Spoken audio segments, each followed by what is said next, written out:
По повеќемесечно пролонгирање на изборот на прв човек на Општинскиот комитет на ВМРО ДПМН во Кочани, вчера престижната функција му е доверена на Иван Иванов. Тој доаѓа на местото на Бети Кузмановска, која е пратеник во Републичкото собрание. Изборот на Иванов за оние граѓани кои се подалеку од политиката представува изненадување, бидејќи неговото име не фигурираше на високи позиции во локалното партиско раководство.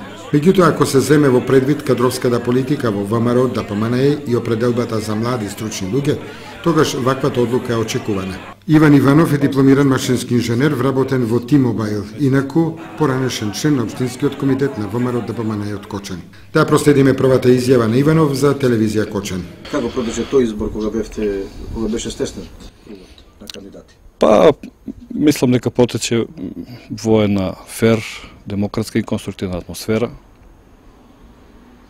Другите кандидати беа коректни во целата атмосфера? Да, значи се однесува коректно, имаме и сега коректни односи со сите кандидати, дел од кандидатите кои беа ќе бидат вклучени во Општинскиот комитет, така да соработка ќе има на секој можно ниво. Значи предизвикот е голем, продолжуваме со работа онаму каде што е застанато сега.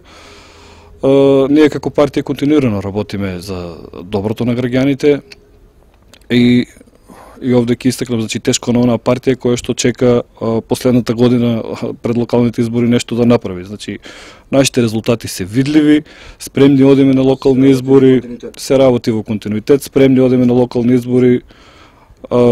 Победата ја очекуваме, значи прашање само разликата на гласовите. Значи работата на терен си продолжува, таа е интензивна и ќе се интензивира со уште поголем интензитет.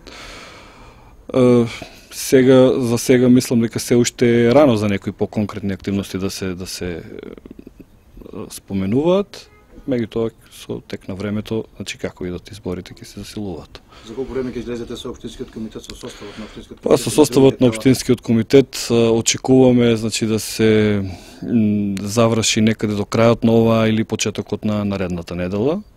Во Општинскиот комитет планираме да бидат опфатени, значи, сите луѓе кои што дале допринос за партијата и за градот и кои што можат да дадат допринос за партијата и за градот. Посериозни потешкоти и партијата нема. Продолжуваме со напорна работа, продолжуваме со жестокото темпо кое што го наметна премиерот и од овде би упатил апел, значи, за приклучување на што поголем број на луѓе кои имаат прогресивни идеи, кои сакаат да дадат свој придонес и за доброто на градот и за доброто на државата. Инаку во потесна конкуренција за координатор на Општинскиот комитет на ВМРО ДПМН на Кочани беа уште и доктор Лазар Митев, Снежана Хаджипаунова, Миле Левков, Панчедовски и Зоран Беличев. Според проценката на координаторот Иванов, сега му предстои формирање на Општинскиот комитет на ВМРО ДПМН.